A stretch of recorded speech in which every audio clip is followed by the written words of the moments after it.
What is going on? A to Z Sports.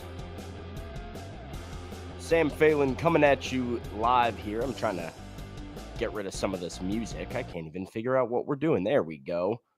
And now we're coming at you. There we go, baby. Solo dolo today. Bert not with us. He's got some sickness, so sending Bert get well soon. And hopefully he can bounce back and be with us here next week. But welcome in to A to Z Sports Prime Time here on a Thursday. It is not a Tuesday. I'm used to saying Tuesday, but a Thursday afternoon. It's November 7th. Tennessee Titans are 2-6.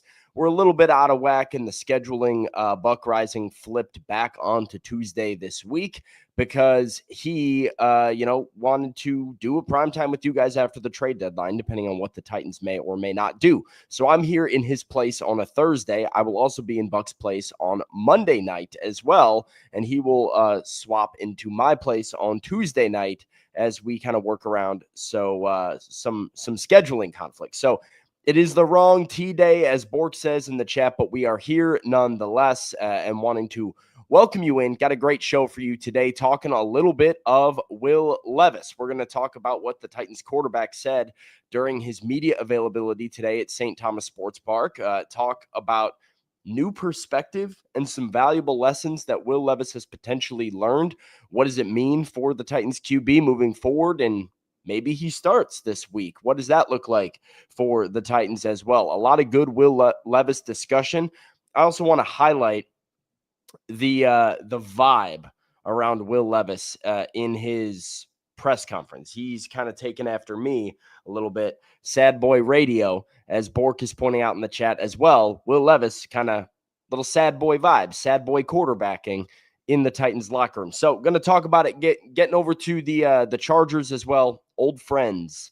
5 former Titans on the Chargers active 53-man roster. We're going to play a fun little game with there before we get out of here to preview the day. So good show. Before we get into it, make sure you like the show. Make sure you share the show. If you're watching on Facebook, hit the share button in the bottom right corner. If you're watching on YouTube, hit that YouTube link and send it to a friend. You can repost us at ATOZ Sports on YouTube as well. So get it out there on Twitter, X, share the show. And I also am now just realizing we got Thursday night football here coming up. What time? If you guys in the chat could let me know, is Thursday night about to kick off, or is it a 7:30? Because I always get them mixed up. Is it about to kick off or 7:30? Again, forgetting that I was about to do a Thursday night show. I kind of forgot that Thursday night football is also a conflict. But yeah, here we go. Let's do it officially. Welcome into A to Z Sports Prime Time. We're not in the Zen Sports studios tonight.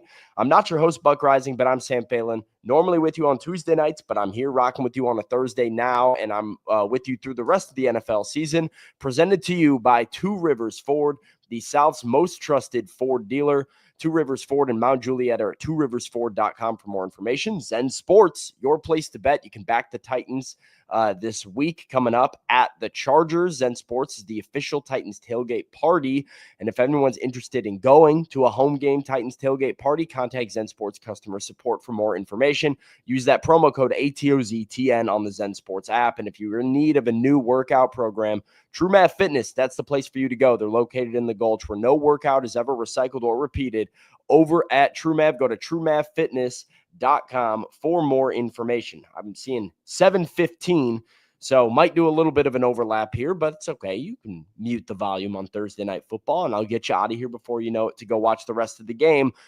I got some Titan stuff to talk about, though, because Will Levis is starting to trend towards playing for the Titans this week. It is starting to look more and more like this is the week that he returns to play, and the clock starts. If you tuned into the A to Z Sports Morning Show this morning, Easton Freeze and I talked about what Will Levis might need to do to prove that he can still be the guy, but goes without saying that once he goes back in, it's now or never. So what did he learn as the backup? What did he learn while he was away? I thought we got some interesting insight on that from Brian Callahan and from Levis himself. And I thought the tone in which Levis delivered a message was very interesting. Before I play you what Callahan said, and what Levis said, I want to ask all of you what your hope is. So if we're going optimistically here, what is one thing that you hope Will Levis learned from his time away from the team?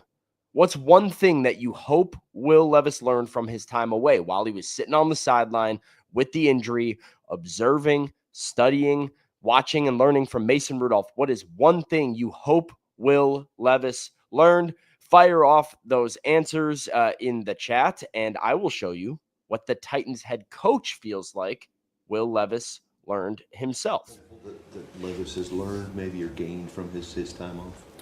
Perspective. I think that's always a good thing. It's he had a chance to kind of sit and watch, listen. That's never going to be a bad thing for him. And hopefully, took some of the things that maybe Mason did well, or some of the ways Mason operated that he liked, and or felt like he could do something like that would help him. And then just a chance to step back and step out of the limelight for a second is good for a breather, almost, in a sense. And hopefully there's a renewed perspective and of what the offense can look like, how he can fit in it, some of the strengths that we can highlight for him, which would be exciting. So that part, the perspective is probably good, and I think that it hopefully will have helped. So the word perspective, that's the word Brian Callahan used. It's a word Nick Holtz used. It's a word Will Levis even kind of used when he was talking about what he maybe learned. Perspective for what the offense could look like, for what his role within the offense could be, for a number of things that I think need to change. So Will Levis gets to watch a guy in Mason Rudolph who is not your veteran and future Hall of Famer, but it is a guy who knows how to operate within the offense to make it run relatively effectively. It is a guy that has been somewhere else in Pittsburgh where he has had success in a successful system before. So how he watches Mason Rudolph go about his business, the decisions he watches Mason Rudolph make, those are all important things that I think Brian Callahan and the Titans coaching staff are hoping that Will Levis will be better at in round 2. I am sort of giving Will Levis, maybe this is a controversial take, I'm giving him a clean slate. And I don't mean that like, oh, I'm back to how I was with Levis on the start of the season. But I do think pre-injury Levis, post-injury Levis are two separate players for me. I'm going to have to start judging how different he looks now to the guy that he was at the beginning of the year. Well, where at the beginning of the year, we were judging Levis based off of what does he look like now versus what did he look like in his rookie year. So I'm kind of coming in with no expectations for Will Levis. Maybe that's the better way of saying it. No expectations, just play football. I just want to see what you can do with a little bit less to lose, a lot more to gain, and expectations on the floor with this new perspective that Brian Callahan talks about. So I asked you guys, what's one thing you hope Will Levis learned from his time away, his time on the bench? Cody said to listen and to learn to get rid of the ball quick. I think there is absolutely something there. Mason Rudolph unquestionably gets rid of the ball faster than Will Levis. I think it's a big reason Mason Rudolph has found a way to avoid sacks more than Will Levis did when he was in at quarterback. Jimmy says to avoid the death turnover. Corwin says to stop playing hero ball. Clayton says sacks are better than fumbles, that he doesn't have to be Superman to win in this system. Just do your job, that it's okay to give up a play. Wants him to learn patience and discipline, to go through his reads to find the open man instead of that one read sort of thing we heard at the beginning of the year. Be confident in the scheme. Settle. Love the emphasis here. Settle. Let the scheme and plan with for you. Maybe a little typo there, but I get the picture. How to keep the bench warm from Billy taking shots, and how it's okay to take a check down. I think these are all great points, and I was really curious to get in the locker room today and ask Will Levis what he feels like he has learned. So here is the full update from let's see if we can. So maybe it's not ready to go just yet. We might have a slight delay on the video here, so we go get it. But I did go into the locker room, and I did have a chance to ask Will Levis, what it was that he felt like he learned, because it's easy for Brian Callahan to, say what he likes out of his quarterback or what he wants his quarterback to look like. But so far this year, what Will Levis is and what Brian Callahan has wanted his quarterback to be have not lined up. Will's answer, I thought, was interesting, and I want to emphasize to people once again, pay attention to the tone here, because this is not just a snippet of one answer. This is a good chunk of the beginning of Will's media availability. And I want to say, I think this is a different version of Will Levis than the guy I'm used to interacting with. He feels different. He sounds different. His energy vibe is a little bit different. So pay attention to that, because that's going to lead into our next question pretty much immediately.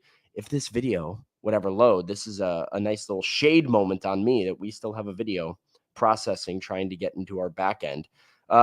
Maybe I'll just play Brian Callahan again. We'll get a Brian Callahan talking about perspective, and then if it's ready, I'll go straight into Will Levis. That Levis has learned maybe or gained from his time off? Perspective. I think that's always a good thing. It's, he had a chance to kind of sit and watch, listen. That's never going to be a bad thing for him. And hopefully, took some of the things that maybe Mason did well, or some of the ways Mason operated that he liked or felt like he could do something like that would help him. And then just a chance to step back and step out of the limelight for a second is good for a breather, almost, in a sense. And hopefully there's a renewed perspective of what the offense can look like, how he can fit in it, some of the strengths that we can highlight for him, which will be exciting. So that part, the perspective is probably good. And feeling good. It's been a good week so far. Taking more reps. See how it goes this week, but been feeling good. What do you want to do differently this time around? If your number's called on Sunday, what do you want to do differently this time around, maybe than you did the first go around?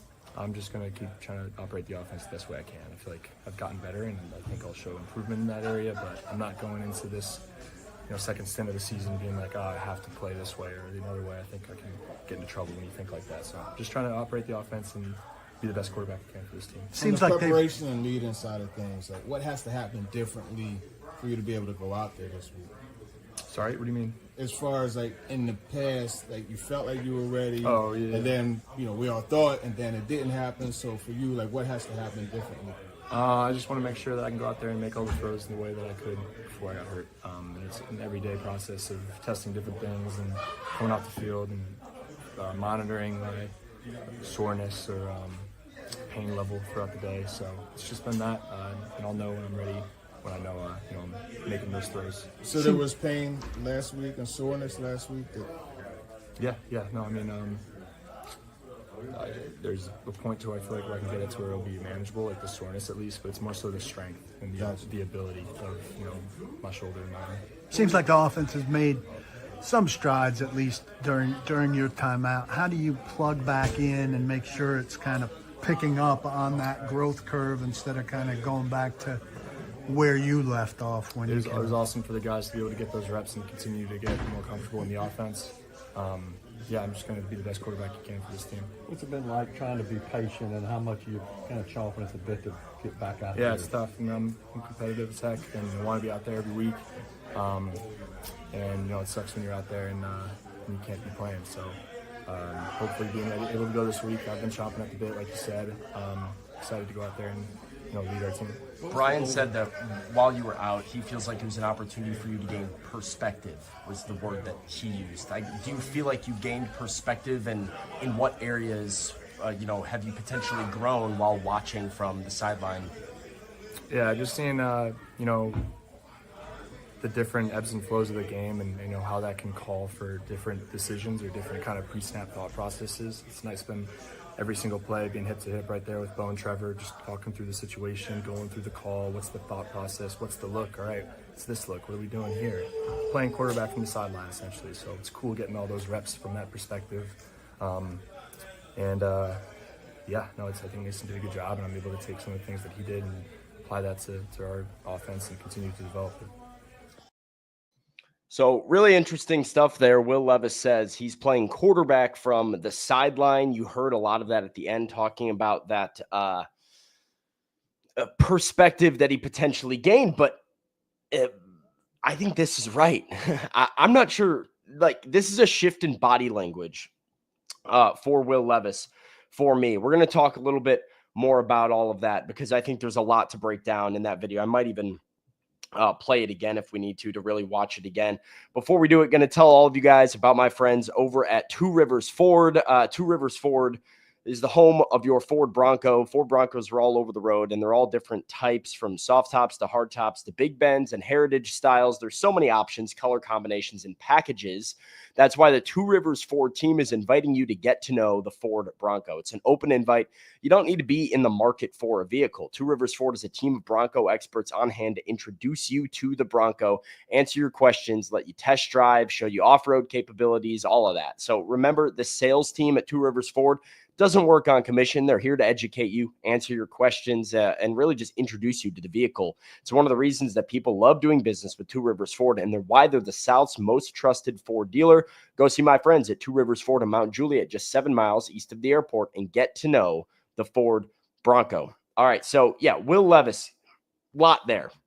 What are some of the things he can gain perspective on? He said seeing the ebbs and flows of the game, seeing what kind of pre-snap calls a game might require from him, seeing how Mason goes about things, and what he felt like was really productive playing quarterback from the sideline with him, Trevor Siemian, and quarterbacks coach Bo Hardigree right there for every snap.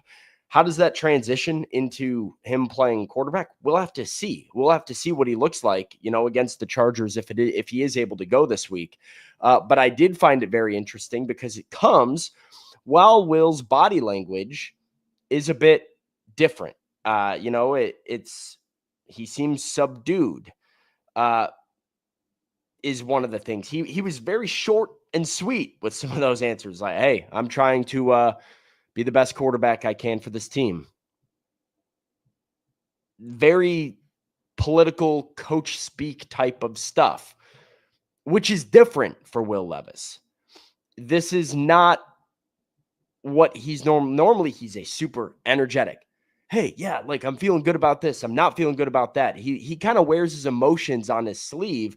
And what I felt like we saw from Will Levis today in the locker room was a guy that was a little bit more subdued, composed, mellow, kept it short and sweet. I'll just play the first minute of it. I'll play the first minute of it and watch for his body language and how it's different. And I'm trying to see here, maybe I'll even have, I don't think I do have another video of Levis from a previous press conference ready, but pay attention to his body language. Feeling good. It's been a good week so far. Taking more reps. Yeah, see how it goes this week, but been feeling good. What do you want to do differently this time around? If your numbers called on Sunday, what do you want to do differently this time around, maybe than you did the first go around? I'm just going to keep trying to operate the offense the best way I can. I feel like I've gotten better, and I think I'll show improvement in that area, but I'm not going into this second stint of the season being like, I have to play this way or the other way. I think I can get into trouble when you think like that. So just trying to operate the offense and be the best quarterback I can for this team. Seems On the like preparation and leading side of things, like what has to happen differently for you to be able to go out there this week?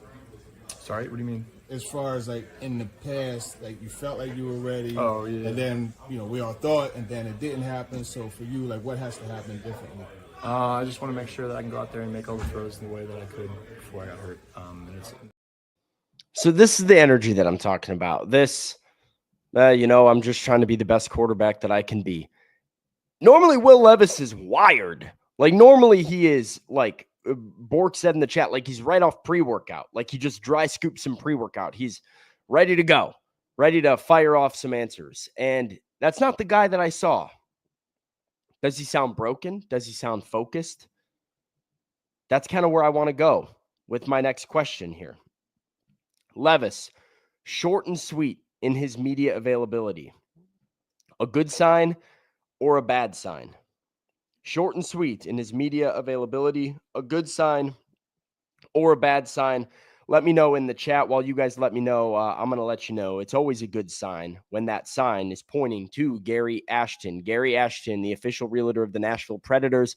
Don't sell without the intel. Get your dream address without the stress and the intel that you need to succeed. It's the official realtor of the Nashville Predators at GaryAshton.com. You see it down below, GaryAshton.com. Good sign or bad sign for Will Levis that his spirit feels a little bit more chill. Major Keys says it's a bad sign. Clayton says it's a good sign. Bork says a good sign.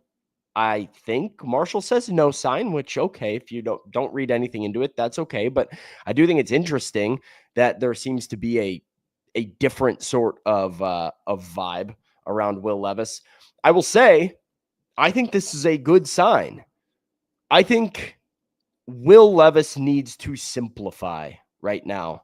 I think Will just needs to focus on being a quarterback. I have appreciated Will thoroughly covering the team because of his insightful answers, because of his energy, because of his thoughtfulness. He always feels like somebody who is giving his all to everything he does. I think that's in his personality. He's a competitor. But I also think Will really needs to focus primarily on football. I think he's kind of over a lot of the noise. I think he's over fighting for, trying to be the perfect quarterback, trying to make everybody happy. I think he is dialed in.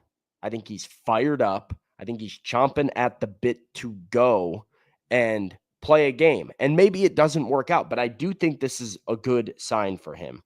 Rodney says he seems humble and focused. I like that word. I like both of those words. I would agree with both of those words. Humble and focused. I think he recognizes that his play was not good enough. I think he's frustrated by his injury. I think he is hopeful that things will turn around. He's put in the work to turn things around, but he's approaching it from a humble, focused perspective, just trying to do what's asked of him and trying to do his job. Rick says he will get better, but not here. Development is underrated these days. I think kind of leaning towards another team developing him, which is possible. Easton Freeze and I talked earlier today about what Will has to do to earn the Titans starting quarterback job in 2025. I think it's an interesting debate. I think it really comes down to the win-loss record the rest of the way. I think if the Titans are in a position to replace Will Levis, which with where things sit right now, they absolutely will. I think if he does enough to take them out of a position to replace him by bringing them not a top 10 draft pick, then there's a chance that he gets another year to develop under Brian Callahan. But it will really be on Will's shoulders to fight against the grain over the next 9 weeks. The assumption is that he is going to be gone. So it is on him to climb out of the hole and then some. Major Keys says, only you will think that, Sam. You love that, man. And it is true. I'm a bit higher on Will Levis than the rest of the public. I pretty much always have been. But I do agree with Rick's comment and the idea of development and the fact that Will Levis still, let me make sure I'm not mistaken, but I do believe he has still not played a full season's worth of games in the NFL, which is just Titans used that early in the year to excuse some of his play and said, well, he hasn't even played a full season worth of games. But yeah, he's played 14 games. And one of those games he didn't even really play in because it was the Miami Dolphins game in which he didn't play the entire second half. So we've got like 13 real games, body of work of Will Levis.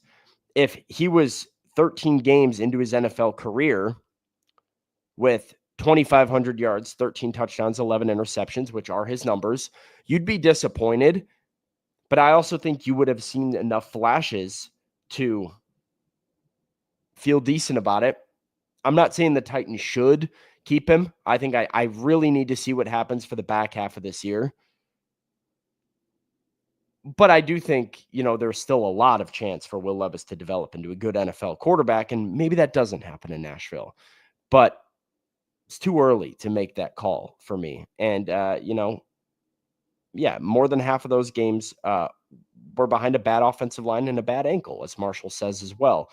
It's really why the shoulder injury was so frustrating and disappointing for me. If you watch the Titans offense and Will Levis specifically, focus on Will Levis specifically through 3 games of the season or 4 games, you see a guy who gets marginally better, who goes from making 2 dumb turnovers to a game in Green Bay that he didn't, or a game in Nashville against Green Bay that he didn't make the dumb turnover, but the Titans didn't make a ton of plays around him. There were just regular turnovers, like the Treylon Burks interception that he didn't come down with, and then like the pick 6, which was just that's a regular turnover. I think Will got better as he went along, was building some momentum, goes down with the shoulder, and I really wanted to see what he's going to look like healthy. Now, the Titans offense without DeAndre Hopkins has started to look better. The pass protection has been better than it was earlier in the year. The offensive line has started to figure it out a little bit.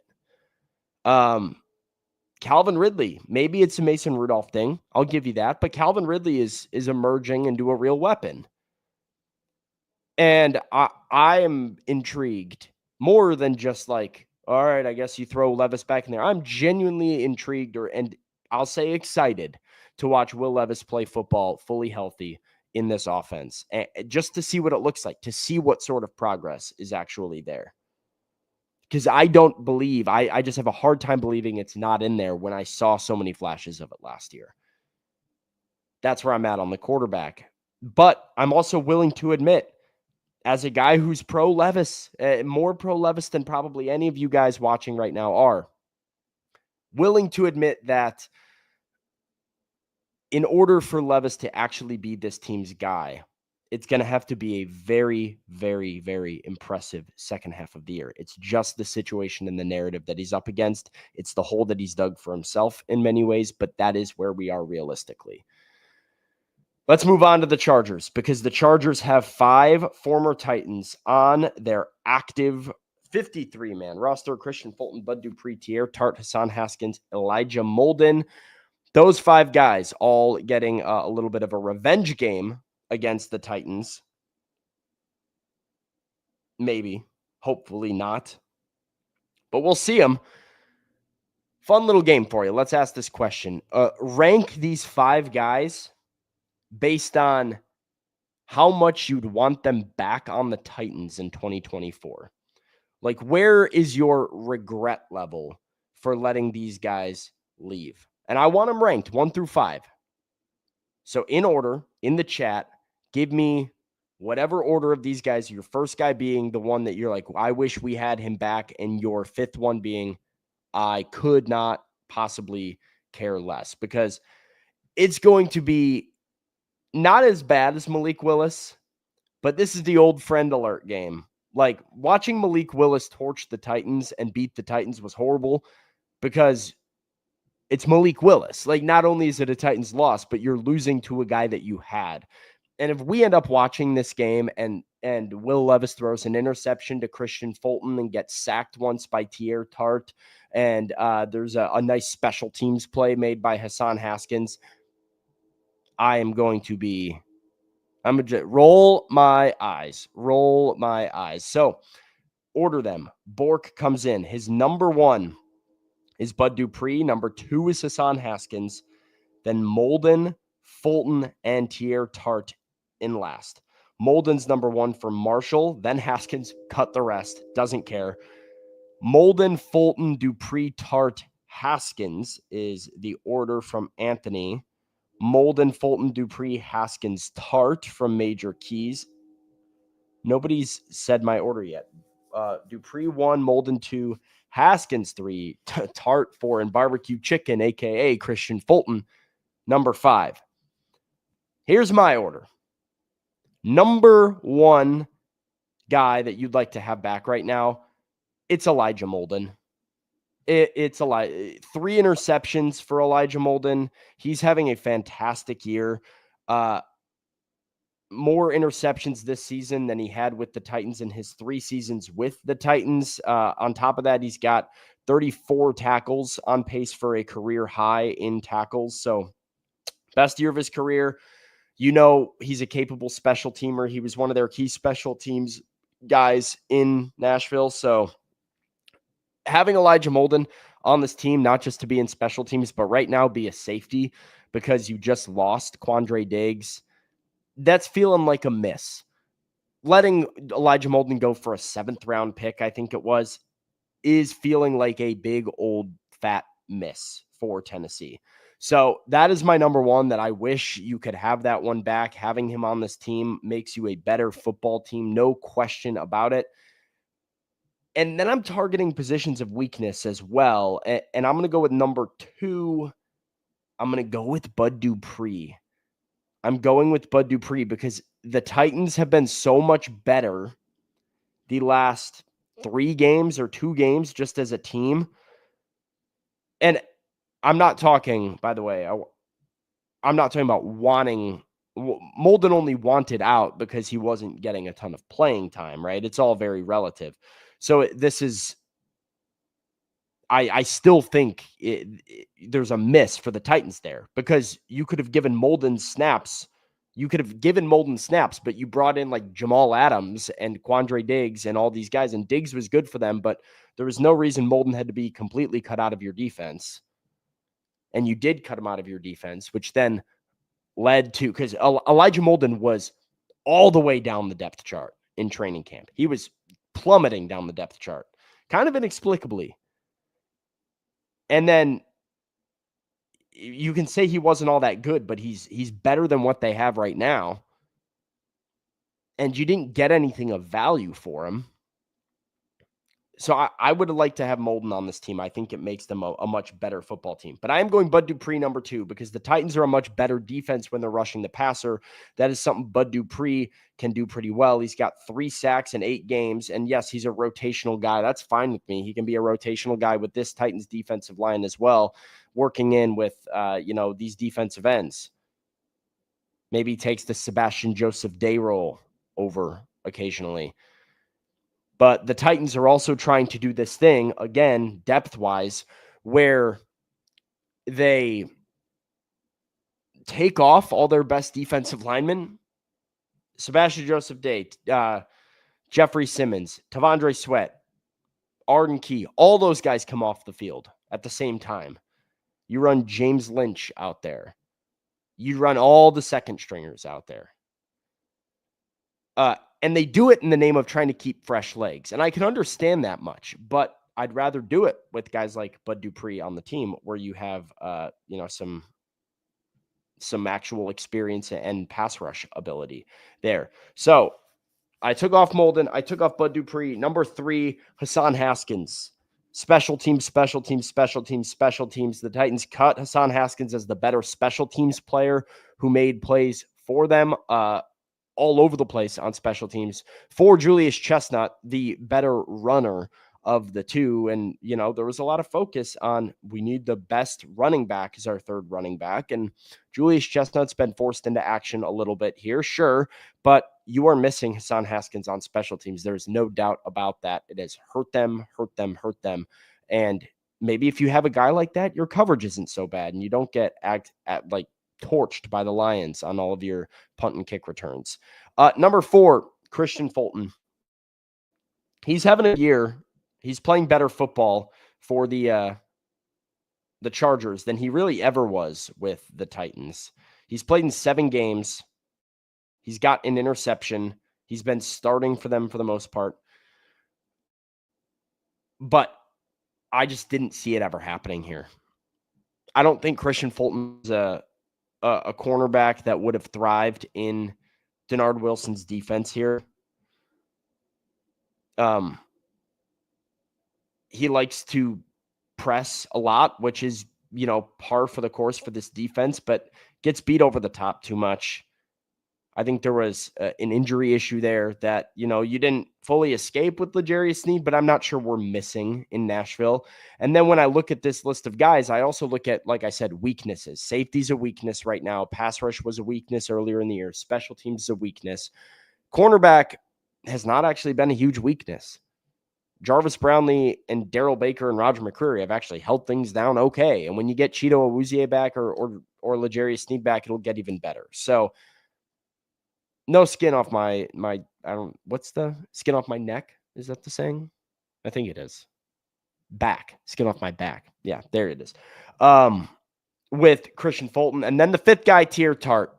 Need I say more? Attitude issues, play issues. We've got Tier Tart at home. His name is Tavondre Sweat. He's better than Tier Tart, and he's not a problem off the field. And Tier Tart's not wanting to practice, not wanting to play through a bruise or a bump because of his contract situation and always throwing a fit. Bad locker room guy, not tough, bad for the culture, got called out by his teammates on it. We don't miss that guy. But we're going to see him. All five of these guys probably suiting up for the Chargers this week against the Titans. Let's go ahead. Let's get to Gone Viral. Before we get to Gone Viral, I'm going to tell you about TrueMav Fitness. TrueMav Fitness in the Gulch. Go to TrueMavFitness.com for your first workout free as a Middle Tennessee resident. No workout, recycled, repeated. Personal training, group fitness classes, and memberships that also offer an open gym over at TrueMav. Listen, we are a work in progress here for Gone Viral. Again, solo show for me today. I'm doing it all myself. I don't have Bert behind the scenes making something happen. So I wanted to give a shout out to my Illinois Fighting Illini as part of Gone Viral. I almost played the highlights, but I won't subject you to that. Instead, let's relive the DeAndre Hopkins Remember the Titans celebration as he paid homage to his former team. Protection, back of the end zone, Hopkins got him there and got him in.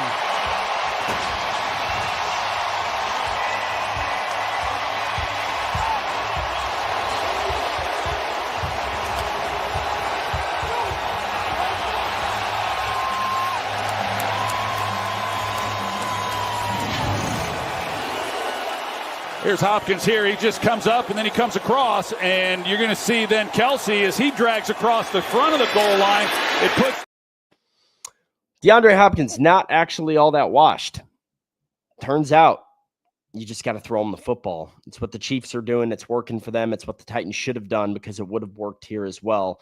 He has reliable hands. He doesn't need to separate. He doesn't need to be explosive. He can get you 10 yards at a time and become a very valuable asset. Patrick Mahomes figuring out a way to use him. I think D-Hop is going to be just a rocket for the second half of this season and probably will end up doing very well. Titans fans maybe should be rooting for the Kansas City Chiefs to go to the Super Bowl now because you didn't trade anybody at the NFL trade deadline and you get a 4th round pick instead of a 6th round pick if D-Hop plays 60% of the snaps in the Super Bowl. Good for him, though. Happy for him. A guy who absolutely loved Nashville. I thought was a great fit here. And as Anthony says, 9 targets, 8 receptions, 2 touchdowns. I think there's more of that to come for D-Hop. And I also just like guys like D-Hop who right now, I think he is so close to solidifying. I'm pulling up his numbers. So close to solidifying Hall of Fame status. DeAndre Hopkins has 953 career catches, 12,643 career yards, and 81 career receiving touchdowns right now. I'm going to the all-time leaders receiving yards. 12,643 is good for 23rd all-time. Another 500 yards this year would slide him well into the top 20, like soundly into the top 20. I think that's and then he's just not that far off from guys who are in the Hall of Fame, like Andre Reed. He's about 1,000 yards away from an Anquan Boldin. Anquan Boldin's 14th all time. DeAndre Hopkins is about 1,000 yards off of him. I look at receptions, just catches. DeAndre Hopkins has 953 career catches. That's 19th all time. He is 47 catches away from 1,000. 47 catches. There are only 14 players in the history of the NFL to catch 1,000 passes, although pretty soon Travis Kelce, his teammate, will be the 15th. Kelce at 959, 6 catches ahead of Hopkins. I think if you get to 1,000 catches, and then just out of curiosity, let's get receiving touchdowns too. 81 receiving touchdowns. That's 31st all time. He's got a chance to climb into the top 20 in that as well with 4 more touchdowns this year. So obviously, Hopkins has a chance to really cement himself as a top 20 to 15 receiver ever with a big end of the year and even into next year if he keeps putting up numbers. And when a guy is this close, I root for him to succeed. I root for his success and his situation. I don't want Hopkins' situation to prevent his legacy from becoming that of a Hall of Famer. It's good to see. And it's good to see that he took to Twitter as well about that celebration and talked about, hey, it's all love. Like, it's love. I love Nashville, which I think Titans fans knew, but nice to have it confirmed anyway by D-Hop. All right, folks, that's all I got for you. Tomorrow morning, Austin Stanley and Easton Freeze on the A to Z Sports Morning Show. I will be back with Titans at 2 on Saturday afternoon, so keep it locked in as we get ready for Titans at Chargers. Till then, peace. Well, they get heated on the sidelines in college football. That's offensive line coach Cameron Blankenship, and he is absolutely livid